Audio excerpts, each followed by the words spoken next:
Estamos aqui no módulo de Pentecostes. E como na última aula nós falamos, vamos dar continuidade às festas para entender como Deus é um Deus didático, né? Ele sabe da limitação da nossa mente, então ele nos cerca de todo tipo de informação, e ele já estava cercando para que a gente entendesse Jesus com profundidade. E nós chegamos na festa tão esperada por Deus. Por quem que essa festa estava sendo esperada? O povo não sabia muito bem, mas Deus estava esperando. Desde Êxodo 5, ali ele disse: eu quero que o povo saia para me celebrar uma festa no deserto. Por que essa ansiedade para essa festa no deserto? Porque ele desceria, ele viria e se manifestaria não mais para uma única pessoa, ele se manifestaria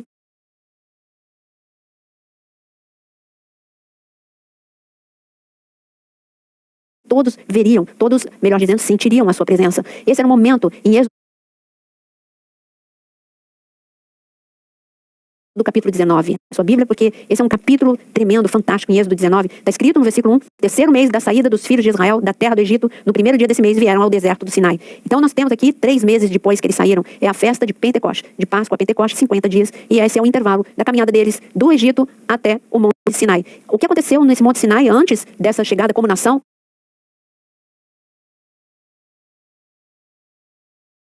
Uma pessoa teve a revelação de Deus neste monte. Lembra o Monte Horebe? É o mesmo monte, o Monte Sinai. E Moisés,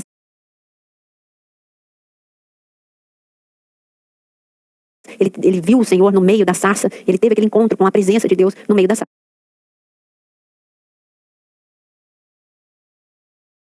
Agora o povo estava chegando, chegou no Monte Sinai, e Deus faz um convite para eles. Eu quero que todo mundo suba, mas vocês vão ter 3 dias para se prepararem. Se preparem, porque no terceiro dia eu venho. O céu baixou, o seu trono baixou. No terceiro dia o seu trono viria. E o povo se preparou durante 3 dias. E aqui está escrito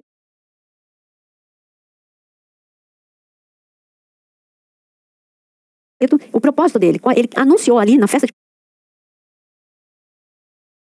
Pentecostes, qual seria o seu propósito? Veja no versículo 4. Tende visto que o que fiz aos egípcios, como vos levei sobre as asas de águas, como vos cheguei a mim. E agora, pois, se diligentemente ouvides a minha voz, guardares a minha aliança, então sereis a minha propriedade peculiar dentre todos os povos, porque toda a terra é minha. Me sereis reino de sacerdotes e nação santa. E ele falou o seu propósito: olha, eu tirei vocês do Egito, porque vocês são especiais, porque vocês são minha propriedade particular. E não é só isso, vocês são muito especiais. Não é um sacerdote, vocês são uma nação de sacerdotes. Esse é o meu objetivo com vocês daqui para frente. Eu vou revelar o meu plano, o plano tremendo que não passa pela mente, vocês nunca pensaram, nunca imaginaram. Mas quando você vem aqui no seu PowerPoint, eu quero que você atente bem agora para essa tabela. Olha o paralelo, nós estamos falando de Pentecostes, essa é a festa de Pentecostes. Olha o que aconteceu em Êxodo 19, olha o que vai acontecer em Atos capítulo 2 e também o profeta Jonas. São 3 paralelos chegando até Jesus. Você está vendo aí na sua tabela? Êxodo 19, Atos 2, Jonas, Jesus. Quanto tempo Deus fala para eles se prepararem? No versículo 11, Êxodo 19, 11, no versículo, vou começar no 10. Disse também o Senhor a Moisés: vai ao povo, purifica-os hoje e amanhã, lavem eles suas vestes e estejam prontos, porque ao terceiro dia, porque no terceiro dia o Senhor à vista de todo o povo descerá sobre o Monte Sinai. Ele está falando, depois de 3 dias eu me revelarei. Atos capítulo 2, eles na hora terceira, Deus veio, o Espírito Santo veio, na hora terceira, 9 horas da manhã. Em Jonas, o Jonas ficou na barriga do peixe por 3 dias. Jesus ficou por 3 dias, né, nas profundezas da terra. Então nós vemos um paralelo, todo um paralelo, e nós vemos que 3 dias sempre anuncia ressurreição. No caso de Jonas, a libertação, ele saiu da barriga do peixe, ele ressuscitou, porque ele estaria morto se continuasse na barriga do peixe. Jesus no terceiro dia ressuscitou, o povo no terceiro dia recebeu o Espírito, a visitação de Deus, recebeu a glória de Deus no meio do nada, no meio do deserto. Em Atos capítulo 2, na hora terceira, o povo recebe ali os 120 no cenáculo, primeiro recebem do Espírito Santo de Deus, vida de Deus, zoe, ruar de Deus, né? Em Êxodo 19, depois que Deus aparece, para continuarmos o nosso paralelo, nós já vamos um pouquinho, mas depois que que Deus aparece e Moisés fica ali por 40 dias, ele vai ficar por 40 dias no Monte Sinai, recebendo revelações de Deus. Depois de 40 dias, quando ele desce, o povo se corrompeu, o povo adorou ao bezerro, fez um bezerro de ouro e adorou ao bezerro de ouro. Então, veja que interessante aqui, Deus manda que Moisés mate, que todos esses que se corromperam, que eles sejam mortos. Moisés e os levitas fizeram isso, mas aqui então nós temos um registro, 3.000 mortos depois de 40 dias, que Moisés sobe e tem a revelação de Deus, recebe as tábuas ali no Monte Sinai. Mas em Atos capítulo 2, nós temos o registro de 3.000 vidas que se converteram. Olha o que aconteceu depois antes de Jesus, a lei, morte, e a graça com Jesus trouxe vida. Com Jonas, depois que Jonas saiu do ventre do grande peixe, o que está escrito? Que a cidade recebeu avivamento, a cidade viveu, aquela cidade que seria condenada, se não tivesse se arrependido, ela viveu. E Jesus, depois de 3 dias, ele traz o resgate, ele nos resgata da maldição para a bênção, da morte para a vida. Esse é o grande paralelo. E nós temos também manifestações na terra nesses 4 momentos. Veja aqui, voltando ao seu quadro, em Êxodo 19, quando Deus se manifesta, a terra é abalada e tem um terremoto. Atos capítulo 2, a mesma coisa. Ele tem um terremoto no momento. A terra treme. Uma manifestação na terra de Jonas, o peixe vomita. E Jesus, quando ele ressuscita, ali, quando ele entrega o seu espírito, e também quando ele ressuscita, por 2 vezes nós encontramos o terremoto. Mas encontramos, ainda aqui no seu quadro, você vai encontrar paralelos de Êxodo 19 com Pentecostes. Pentecostes, Êxodo 19, 50 dias depois da Páscoa no Egito. Pentecostes, 50 dias depois da Páscoa, depois que Jesus morreu e ressuscitou. Em Pentecostes, nós recebe o mandamento, a entrega da lei, a entrega das tábuas da lei para Moisés. E já em Pentecostes, em Atos capítulo 2, nós temos a palavra de Deus viva em nosso coração, não mais coração de pedra, mas coração de carne. Nós temos em Pentecostes, em Êxodo 19, tábuas escritas pelo dedo de Deus. E já com a vinda do Espírito Santo, a lei é escrita no nosso coração. Em Pentecostes, o Senhor desce em fogo no Monte Sinai. E em Pentecostes, em Atos 2, labareda de fogo está presente na cabeça de cada uma daquelas 120 vidas. E como nós já vimos, 3.000 morreram ao pé do Monte Sinai e 3.000 reviveram no dia de Pentecostes. Tudo isso para a gente ver que é uma passagem rica, Êxodo capítulo 19. E aqui foi uma manifestação visível e audível. O povo viu relâmpagos, eles viram uma grande luminosidade, Deus desce, porque ele está dizendo, eu não desisti. Aqui em Êxodo 19, ele está dizendo, eu não desisti do meu plano original. Meu plano original era andar com o povo de Deus. Por isso eu desço aqui para manifestar a minha presença, mas para dizer para vocês que eu vou andar com vocês no meio do deserto. Aquilo que eu fazia com Adão na viração do dia, todos os dias, eu vou agora não só visitar vocês, vocês vão ter que construir um tabernáculo, porque eu quero mostrar outra parte do meu propósito. Meu propósito não é visitação, meu propósito é morar com o homem, é fazer moradia no homem. Por isso vocês vão fazer um tabernáculo, porque eu vou caminhar no meio do povo. Eu vou caminhar durante todo o tempo no deserto com vocês. E assim ele vai revelando pouco a pouco o seu propósito e resgatando o plano original. Aquilo que foi perdido no Éden não seria perdido, seria resgatado através de Jesus. E Deus mostrou o tempo todo como seria esse resgate, só através da cruz do Calvário. E em Êxodo 19, versículo 20, ainda para fechar essa parte de Êxodo 19, versículo 20. Descendo o Senhor para o cume do Monte Sinai, chamou a Moisés para o cimo do monte. Moisés subiu. Aqui nós vemos um movimento. Deus desce, mas Deus fala para Moisés, sobe. Então, esse movimento de encontro com Deus é o que acontece. Deus vem para se encontrar conosco, mas nós também temos que subir, sair da nossa comodidade e subirmos até um novo patamar, que é um de mais intimidade, de mais busca, de mais adoração. Então, aqui em Êxodo 19, Moisés sobe, responde ao chamado, e quando você responde ao chamado, sempre algo muito grande acontece. E Moisés, ele fica 40 dias agora, na presença de Deus. 40 dias de jejum, 40 dias de presença absoluta. Ninguém pode fazer o jejum que Moisés, que Elias e que Jesus fizeram. Nós só temos registro de 3 jejuns absolutos de 40 dias, porque é sobrenatural. Ninguém aguenta se não houver um sobrenatural de Deus. Ainda mais no caso de Elias, que ele comeu o pão e andou na força do pão. E ele desgastou. Então, usando a lógica, não teria como. Ele desgastou aquilo que ele gastou, aquilo que ele comeu. Então, como que ele aguentou esse jejum absoluto? Jejum de comida e de água não dá. Né? Isso não é... um corpo não aguenta se não for de uma forma sobrenatural. Então, é bom a gente deixar esse registro. Só Moisés, Elias e Jesus que fizeram jejum de 40 dias, jejum absoluto. Moisés, ele estava diante da glória. Ele estava diante do Senhor. Durante 40 dias seguidos. Ali ele recebeu as tábuas da lei. Mas não foi só as tábuas da lei. Ali ele recebeu orientação para tudo. Ele recebeu orientação de como o povo deveria, a formação do povo, aí estratégias bélicas. Ele recebeu informação de leis que envolviam também organização social, organização de higiene, de alimentação, que era necessário também. Nós vamos chegar ali, quando ele recebe uma orientação, tinha uma lógica, o porquê, o não de Deus sempre tem uma lógica, sempre é para nosso benefício. E Moisés, ele recebeu todo tipo de orientação. E uma orientação que Moisés recebeu em muitos detalhes foi o tabernáculo. Com certeza, Moisés, nesses 40 dias, ele teve uma revelação ao mundo, uma visitação do céu intensa, e ele viu o tabernáculo do céu, e por isso ele tinha uma imagem, uma imagem muito nítida, ele tinha uma planta de como realizar com detalhes o tabernáculo para abrigar a presença de Deus. É claro que Deus usou todo o feedback, tudo que Moisés ele recebeu no Egito. Moisés ele conviveu com arquitetura no Egito. Moisés ele viveu com matemática no Egito. Ele conviveu com todo tipo de ciência. É o que está registrado em Atos capítulo 7. Que Moisés, eu acho interessante a gente abrir para ler. Não só citar, abre Atos capítulo 7. Em Atos capítulo 7 está escrito, quando fala de Moisés, diz o seguinte sobre ele, quando no versículo 22. E Moisés foi educado em toda a ciência dos egípcios e era poderoso em palavras e em obras. Aqui deixa muito claro que ele foi educado em toda a ciência do Egito. Por isso, para Deus, ele sempre, tudo na nossa vida tem um porquê. E ele foi criado num palácio porque ele teria uma mente. Os escravos, eles não tinham a mente habilitada para receber tanta informação. E Moisés, ele podia receber informação bélica, informação arquitetônica. Ele podia receber todo esse tipo de informação porque ele foi educado em toda a ciência do Egito. E Deus usou isso em benefício da nação. Então, Moisés, ele indo para Êxodo 20, nós já falamos, eu gostaria que você visse agora no teu quadro o que os 10 mandamentos, o que ele abrange os 10 mandamentos. A unicidade de Deus, a espiritualidade de Deus, a santidade de Deus, fala da santidade de Deus, fala da soberania de Deus, do respeito aos representantes de Deus, no caso, honra teu pai e tua mãe, a vida humana, o valor da vida humana nos 10 mandamentos, não matarás. A família, fala da família, o que Deus não quer, que é a destruição familiar, falando nos 10 mandamentos, não adulterarás. O respeito ao meu semelhante, ao meu próximo, não furtarás. A justiça, não dirás falso testemunho. E o controle dos desejos, que é não cobiçarás. Os 10 mandamentos abrangem tudo isso. E chegando em Êxodo 23, é interessante você abrir a sua Bíblia. E em Êxodo 23, no versículo 10, se você reparar, a partir do 14, para ser mais exato, você vendo ainda no teu quadro, as 3 festas que nós falamos tanto até aqui. Primeira festa, celebrada no Egito, Páscoa. E Deus fala sobre essas festas aqui, dizendo no versículo 14, falando, 3 vezes no ano me celebrareis festas. E aí ele vai falar sobre as 3 festas. A primeira delas, Páscoa. A segunda delas, ele já tinha, a segunda, nós acabamos de ver em Êxodo 19. A primeira em Êxodo 14, Êxodo 12, 13, que é Páscoa. Êxodo 19, Pentecoste. E agora ele anuncia a terceira festa, a festa dos tabernáculos, que também fala porque a festa dos tabernáculos é a festa da colheita. É uma festa que eles ainda não iam viver durante o deserto. Era para quando eles chegassem na Terra Prometida. Então, uma festa no Egito, uma festa no deserto e uma festa quando entrassem na Terra Prometida. Porque não tinha como entregar a colheita estando no deserto. Então, uma festa que falava de um futuro que Deus queria que fosse próximo, porque Deus queria que eles chegassem logo na Terra Prometida, mas que não vai ser tão próximo assim, vão ficar 40 anos no deserto. Mas Deus já anunciou, quando vocês entrarem na Terra Prometida, vocês vão celebrar a festa de tabernáculos. A festa de tabernáculos, ainda falando de Jesus, ela já apontava para Jesus por 2 motivos. Motivo número 1, porque é a festa da colheita, a festa do fruto, que fala de vidas que porque Jesus morreu na cruz e ressuscitou, e agora as vidas salvas, o grande fruto, o melhor fruto para Deus, né? A colheita de vidas. Agora, a festa dos tabernáculos também fala de Jesus, porque Jesus, ele nasceu durante a festa dos tabernáculos. Isso a gente vai falar um pouquinho mais pra frente, quando a gente estiver entrando na Terra Prometida, nós vamos falar sobre Jesus ter nascido na festa dos tabernáculos. Mas o importante é ficar registrado aqui para você. Quando nós chegamos em Êxodo 24, nós chegamos a um momento sublime, em um encontro que sempre foi e sempre será o propósito de Deus. A reconciliação que só Jesus traria. Reconciliação entre céu e terra. E agora, quando você viu Deus chamando Moisés em Êxodo 19, sobe até aqui, e ele fica 40 dias, nesse processo de subida, Deus chama, antes de Moisés permanecer os 40 dias, Deus chama, não só Moisés, mas chama até parte do monte, ele chama líderes, anciãos. E aqui em Êxodo, chegamos em Êxodo 24, Deus chama aqui, no versículo 1, disse também Deus a Moisés, sobe ao Senhor, tu, Arão, Nadab, Abiú e 70 anciãos de Israel, e adorai de longe. Eu queria que você prestasse atenção nesse número 70. Deus vai começar a usar muito o número 70 para falar de liderança. Como eu falei em aulas anteriores, a numerologia é algo que as trevas pegou para imitar um Deus que é didático e gosta de ensinar através também de números, mas não com esse sentido. A numerologia, os números guiam a sua vida, não. Quando Deus fala de números, é simplesmente para nos ensinar. E quando ele pega o número 70 para falar de liderança, ele começa aqui com Moisés, ele já começou mostrando, quando o povo para à beira de 70 palmeiras, já mostrando o número 70 para falar de líderes. Mas aqui ele é mais claro. Ele chamou Moisés, Nadab, Abiú e 70. Ele fala muito claro, 70 líderes.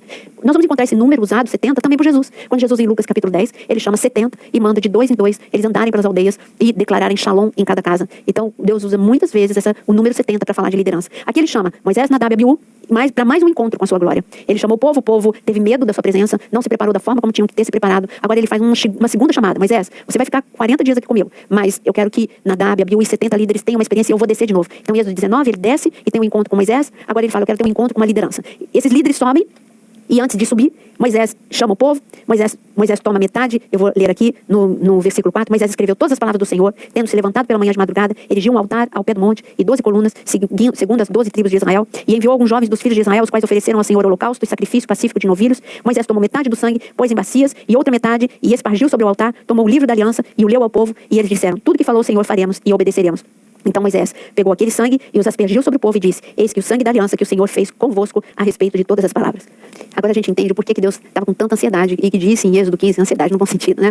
Como Deus queria tanto que o povo fosse celebrar uma festa no deserto, quando ele anunciou lá em Êxodo capítulo 5 e mandou que Moisés falasse para Faraó, porque tudo aconteceu aqui no Monte Sinai. Nós vimos que o trono de Deus desceu à vista de todo o povo e eles viram raios, eles ouviram clangor de trombetas, eles viram a glória de Deus, viram as nuvens. Quem viu mesmo a glória de Deus foi Moisés. O povo não estava preparado para subir no terceiro dia. Agora nós vemos que Deus faz uma segunda chamada. Agora ele chama líderes para subirem um pouco mais. E eles sobem, esses líderes, 70 líderes, Nadab, Abiú, Moisés, mais 70 líderes sobem. E quando eles sobem, mas antes de subir, Moisés faz um ato, nós acabamos de ler. Moisés lembra da aliança de sangue que falamos tanto enquanto estávamos em Gênesis. Agora, aliança, mais uma vez, a aliança de sangue. Moisés, que agora entende tanto da aliança de sangue, ele pede aos jovens que sacrifiquem e então ele põe o sangue em várias bacias, derrama e aspergindo o sangue sobre tudo aquilo que ele escreveu, aspergindo o sangue sobre o povo. Nesse momento, o povo está debaixo de um temor e diz que vai fazer tudo aquilo que a palavra de Deus manda, né? Mas depois a gente vê que eles foram no impulso, mas eles não vão cumprir aquilo que eles prometeram. Mas depois dessa cerimônia de aliança, porque Moisés ele levanta um altar, ele também ele tem uma aspersão do sangue do sangue ali de animal sobre o altar, mas o ápice desse momento é quando a liderança sobe e Deus desce. Lembra aquele movimento? Quando eu vou em direção a Deus, Deus vem na minha direção e há um encontro entre céu e terra. E quando a liderança subiu, aqui está escrito no versículo 9, subiram Moisés, Arão, Nadab, Abiú, 70 dos anciãos e viram o Deus de Israel, sob cujos pés havia uma como pavimentação de pedra de safira, que se parecia com o céu na sua claridade. Ele não estendeu a mão sobre os escolhidos dos filhos de Israel, porém eles viram a Deus e comeram e beberam. Então disse o Senhor a Moisés, sobe a mim ao monte e fica lá. Eu vou te dar tábuas de pedra e a lei e os mandamentos que escrevi para os ensinares. Aqui tem uma passagem que gera algumas dúvidas se você parar para ler bem direitinho. O versículo 10 é incrível. Primeiro que, lembra os passos da aliança? Derramamento de sangue, a refeição. Aqui Deus está entrando em aliança com uma liderança. Uma liderança que vai passar por todo o deserto, 40 anos de deserto. Deus, então, tem o derramamento de sangue, Deus desce e ali há uma refeição de aliança entre Deus e entre Jesus, né? Uma manifestação de Jesus e esses 70 líderes, né? Mais Moisés, Nadab e Abiú. Mas você reparou que está escrito aqui que eles viram Deus. E aqui está escrito que Deus não estendeu a mão sobre eles. Sabe por quê? Porque eles aqui estavam na dispensação antecipada do sangue de Jesus. Ali quem desceu para comer com eles foi aquele que seria o Cordeiro de Deus e que derramaria o sangue, Jesus. Jesus desceu para que eles vivessem antecipadamente uma aliança que viria tanto tempo depois, uma aliança nova, como ele anunciaria para os seus discípulos, onde o seu sangue seria derramado e o homem poderia ir além do véu, poderia estar diante do trono da graça de Deus e não morrer porque seria justificado pelo sangue. Então essa liderança viveu antecipadamente um momento da graça de Deus. Eles estavam mortos em Cristo, digamos assim, antecipadamente. Eles foram cobertos antecipadamente pelo sangue de Jesus, aquele sangue de animais que representava o sangue de Jesus. E por isso o véu rasgou naquele momento. Eles foram além do véu, eles foram diante do trono da graça para receber socorro em tempo oportuno. Essa liderança precisava demais dessa experiência para poder atravessar, levar um povo, porque Deus na sua soberania sabia que o povo não chegaria em 11 dias, porque daria para chegar em 11 dias. Mas o povo demoraria, por causa da incredulidade, 40 anos no deserto. E precisaria de uma liderança debaixo de um impacto da glória. Eles tiveram a revelação da glória de Deus. E aqui tem um outro convite. Agora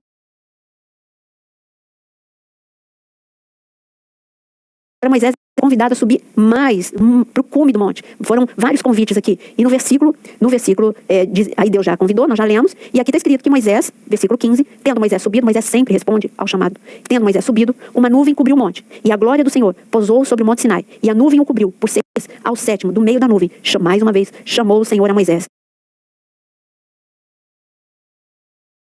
E perto da glória do Senhor era como um fogo consumidor no cimo do monte, aos olhos dos filhos de Israel. E Moisés, entrando pelo meio da nuvem, subiu ao monte, e lá permaneceu 40 dias e 40 noites. Essa passagem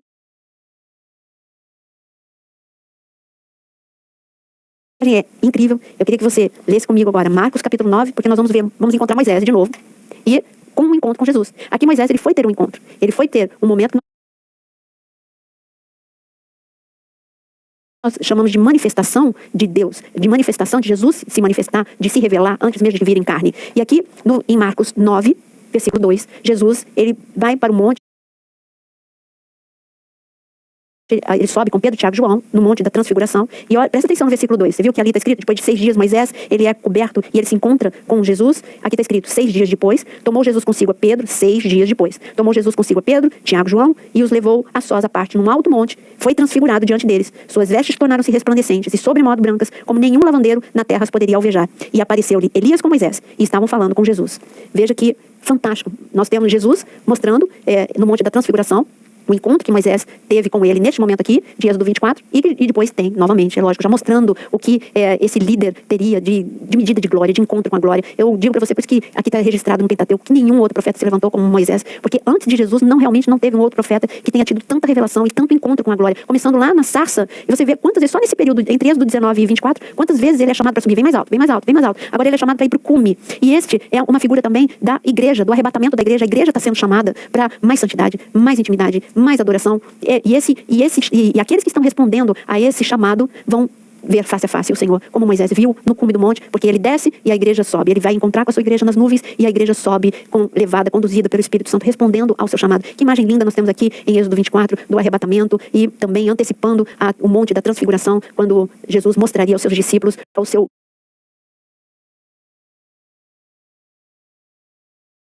qual é o grande objetivo de Deus? É chamar os homens para um grande encontro com a glória de Deus. E aqui Moisés, ele sobe, ele tem esse encontro com a glória, ele recebe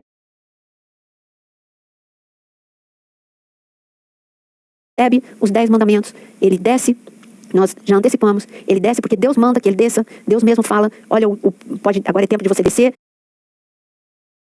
E o povo se corrompeu. Deus falou para Moisés isso, o povo se corrompeu. E nós vamos encontrar com esse povo que se corrompeu. Aqui em Êxodo 25,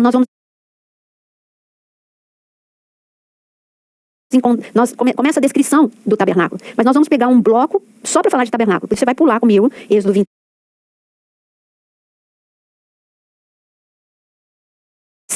e você vai até, para nós irmos até o momento onde a gente encontra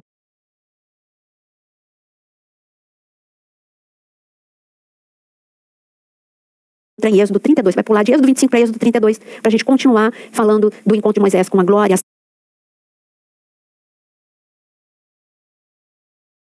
tábuas, a corrupção do povo, para depois a gente volta para o tabernáculo. Por que tem esse bloco? Porque foi lá, nos 40 dias, que Moisés recebeu a revelação da construção do tabernáculo.